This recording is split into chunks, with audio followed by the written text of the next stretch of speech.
یہ بات بھی بہت افسوس اور بہت نازک کے ساتھ کہنی پڑتی ہے کہ نماز کو آج ہم نے صرف ایک فیصلہ سمجھ لیا ہے کہ دل کرے گا تو پڑھیں گے، دل نہیں کرے گا تو نہیں پڑھیں گے۔ میرے بھائی ایک بات بتا دوں، یاد دماغ میں رکھ لینا یہ بات، نماز مسلمان اور کافر کے درمیان صرف نماز کا فرق ہے بس، اور کوئی فرق نہیں ہے۔ مسلمان ہو نماز نہ پڑھے، یہ ہو نہیں سکتا۔ اور نماز کی اہمیت کا پتہ اس ٹائم چلے گا جس ٹائم قبر کی موری بند کر دی جائے گی، جس ٹائم اس دنیا سے رابطہ منقطع ہو جائے گا، جب بیٹا یہ بولے گا کہ میری باپ کی قبر کا کوئی سراغ نہیں رہنا چاہیے۔ شان تو اس کی ہے جو نماز پڑھتا ہے، جو نماز نہیں پڑھتا اس کی کیا شان ہے؟ اللہ تعالیٰ تو قیامت کے دن یہی فرمائے گا کہ جو نماز پڑھتے ہیں وہ قریب آ جائیں، جو نماز پڑھتے تھے وہ قریب آ جائیں۔ خود بتاؤ نماز کتنا بڑا ایک اللہ کا انعام ہے، کتنی بڑی اللہ کا انعام ہے۔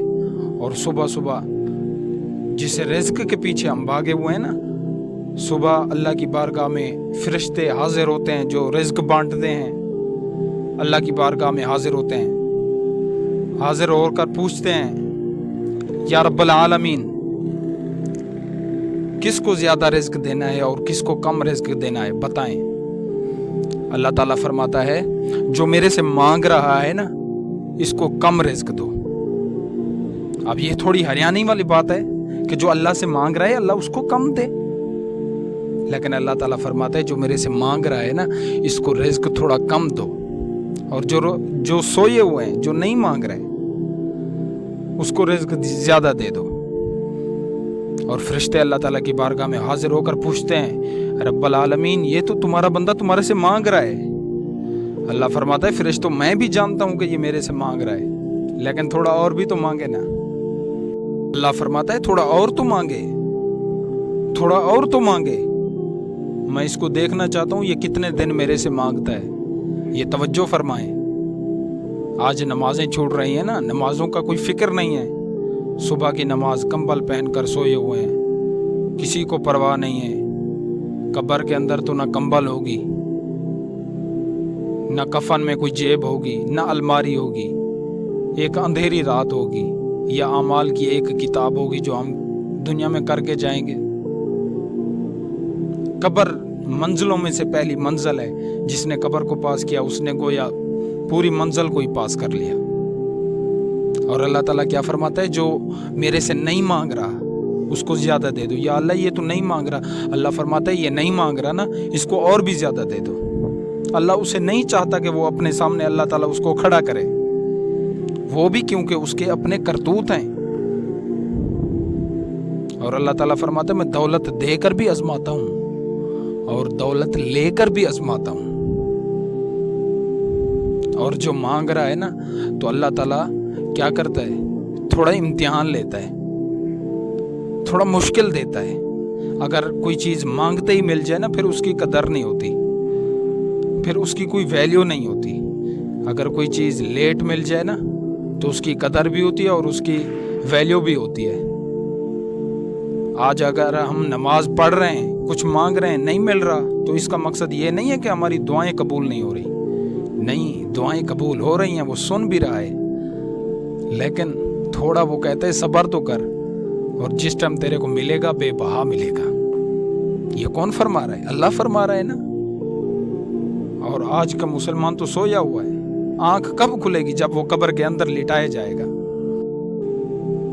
اور آج صرف یہ بولتے ہیں کہ جو ہوگا دیکھا جائے گا۔ کیا دیکھا جائے گا؟ جو قبر میں عذاب ہوگا وہ دیکھا جائے گا؟ جب پل صراط سے گزارا جائے گا تو کیا دیکھا جائے گا؟ قبر کے اندر ناگ بچھو مسلط ہوں گے تو کیا دیکھا جائے گا؟ میرا بھائی نہیں دیکھا جائے گا۔ جو ہوگا دیکھا جائے گا؟ نہیں دیکھا جائے گا، نہیں دیکھا جائے گا۔ اگر آج دنیا کے اوپر ہمیں کوئی مشکل آتی ہے تو کیا وہ دیکھی جاتی ہے؟ کتنا بڑی مشکل آتی ہے، اور بعض اوقات استغفر اللہ ہم اللہ کے اوپر شکوے بھی کرنے لگتے ہیں۔ حضرت نوح علیہ السلام سے کسی نے پوچھا اے اللہ کے نبی اللہ تعالیٰ نے تو آپ کو بہت بڑی عمر دی ہے. حضرت نوح علیہ السلام کی 950 سال عمر تھی, 950 سال عمر. تو کسی نے پوچھا اے اللہ کے نبی اللہ نے تو آپ کو بہت بڑی عمر دی اور آپ نے نہ کوئی دولت اکٹھی کی ہے نہ کوئی بڑا سا محل بنوایا. حضرت نوح علیہ السلام نے فرمایا میں یہاں رہنے نہیں آیا ہوں, یہ تو چھوٹی سی زندگی ہے, میں اس کے اندر محل بنا کر کیا کروں گا. آپ نے فرمایا یہ تو ایک کرایہ کا گھر ہے, جس ٹائم مالک چاہے گھر سے باہر نکال دے, جس ٹائم مالک چاہے بٹھا دے.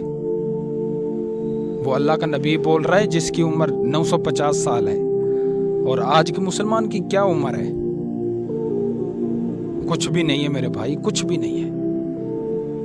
جس دن قبر کے اندر لٹایا جائے گا اس دن اس دنیا کی ایک ایک لمحے کی قیمت کا پتہ چلے گا, اور قیامت کے دن سب سے پہلے جس کا حساب ہوگا وہ نماز کا ہوگا. نماز کا حساب پہلے لیا جائے گا.